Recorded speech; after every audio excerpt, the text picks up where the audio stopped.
महाराष्ट्रातील विद्यार्थ्यांसाठी आनंदाची बातमी. तर मोठी बातमी, राज्यातील शाळांसाठी सीबीएसई पॅटर्न, मुख्यमंत्र्यांच्या बैठकीत निर्णय, शिक्षण मंत्र्याची माहिती. तर ही बैठक दादाभाऊ भुसे मुख्यमंत्री यांच्यामध्ये झालेली आहे. तर चला मग आपण पूर्ण माहिती पाहूया की काय आहे गुड न्यूज. महाराष्ट्रातील विद्यार्थ्यांसाठी गुड न्यूज. तर चला आपण पूर्ण माहिती बघूया.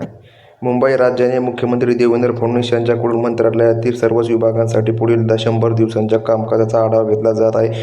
त्यानुसार शालेय शिक्षणामध्ये महाराष्ट्र पुन्हा आघाडीवर येणार आहे, असा विश्वास शालेय शिक्षण विभागाच्या बैठकीत त्यांनी व्यक्त केला. शिक्षण एज्युकेशन विभागाचे गुणवत्तापूर्ण शिक्षणाचे पावले उचलावीत असे निदर्शन वेळी मुख्यमंत्र्यांनी दिले, ज्याच्या शालेय शिक्षण विभागाच्या वतीने 100 दिवसांच्या आराखड्याने सादरीकरण करण्यात आलं. दरम्यान या बैठकीत मुख्यमंत्र्यांनी काही महत्त्वाच्या सूचना केल्या आहेत. त्यानुसार राज्यातील शाळांमध्ये सीबीएसई पॅटर्न अंगावर करून त्यात ज्याप्रमाणे आवश्यक बदल करण्यासंदर्भात मुख्यमंत्री फडणवीस यांनी सूचना दिल्या आहेत. शालेय शिक्षण मंत्री दादा भुसे यांनी याबाबतीत माहिती दिली.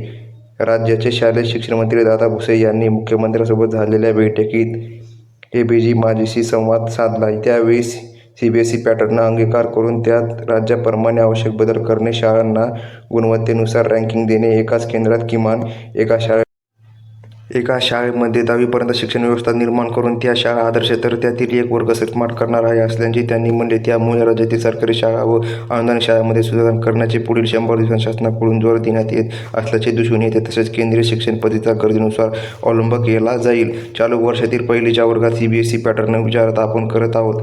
पुढील टप्प्यात सीबीएसई पॅटर्नच्या ज्या चांगल्या बाबी आहेत त्या आपण शाळांमध्ये घेऊ, असे दादा भुसे यांनी म्हटलं.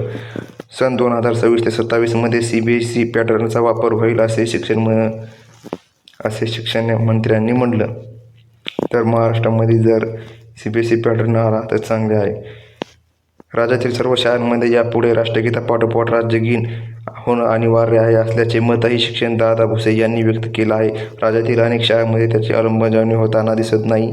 यापुढे राज्यातील सर्व माध्यमांच्या शाळांमध्ये राष्ट्रगीतापाठोपाठ राज्यगीत लावलं सक्तीचं असल्याचे भुसे यांनी म्हणाले. मराठी भाषा प्रत्येक शाळेत शिकवले सक्तीचे असल्याचेही भुसे यांनी म्हणाले. तर हे 10वीला जे मुलं आहेत तर ते 12वीला जाणार आहेत, तर त्यांच्यासाठी ही खूप महत्त्वाची बातमी आहे.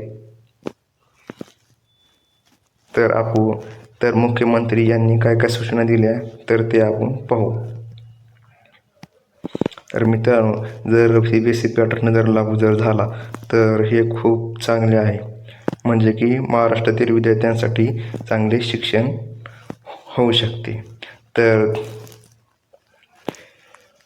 बघा, राज्यातील सर्व शाळांमध्ये यापुढे राष्ट्रगीतापाठोपाठ राज्यगीत होणे अनिवार्य असल्याचे मतही दादा भुसे यांनी मांडलेले आहे. मुख्यमंत्र्यांनी काय सूचना केल्या? संविधानाच्या अमृत महोत्सवानिमित्त विद्यार्थ्यांना संविधान मूल्य शिकवण्यावर भर द्या. शाळांना विद्यार्थ्यांमध्ये प्रचंड गुणवत्ता आहे, त्यांना घडविणारे उत्कृष्ट शिक्षक ही मोठी संपत्ती आहे. त्यांचा इतरांशी आदर्श म्हणून उपयोग करा. पूर्वप्राथमिक शिक्षण नोंदणी करून त्यांना कमीत कमी कोणत्याही बाबी आवश्यक असाव्या हे सांगून त्यांना प्रमाणपत्र द्या. पालकांना विश्वास राहावा यासाठी हे प्रमाणपत्र त्यांची दर्शनी भागवत लावण्याची अट असावी. समूह शाळा ही अतिशय महत्त्वपूर्ण आणि आवश्यक बाब आहे. तथापि कमी संख्या असणाऱ्या शाळांमधील विद्यार्थ्यांचा समूह शाळांमध्ये होणारे लाभ योग्य प्रकारे समजून सांगा, निर्देश मुख्यमंत्र्यांनी दिले. कोणत्याही बाबी आवश्यक असाव्या हे सांगून प्रमाणपत्र द्या. पालकांना विश्वासासाठी आहे हे प्रमाणपत्र त्यांनी दर्शन भागात लावण्याची अट असावी. तर व्हिडिओ आवडल्यास लाईक करा.